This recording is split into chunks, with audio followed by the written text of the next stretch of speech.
Hello guys, luto pala ako ng laswa ng talbos ng saluyot.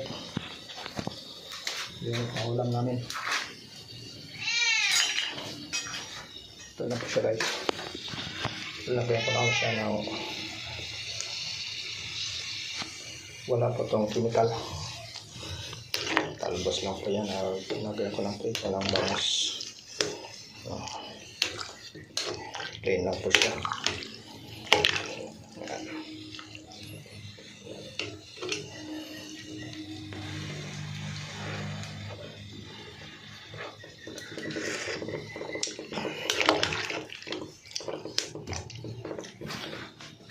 Lagyan natin maluto. Siguro mga 5 minutes. Takpan natin para siguro na. So ayan. Ito na po mga kapobre. Buksan na natin yung ating nilutong laswa ng talbos ng kamote. Kasi ito ating bubuksan na. Yan. Ito lang po yung ulam ko namin. So yun. Ito na po ito. Luto na. Luto na po yung ating talbos ng kamote. So ating tikman para walang daya.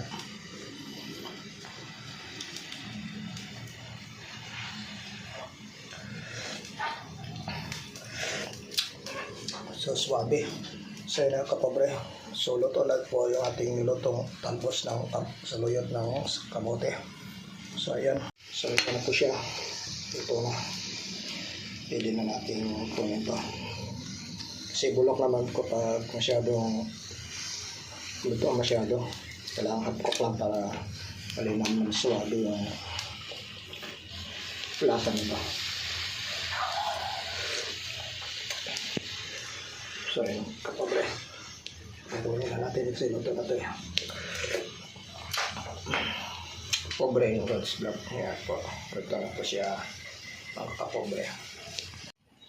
So ito na po. Kakain na tayo mga kapobre.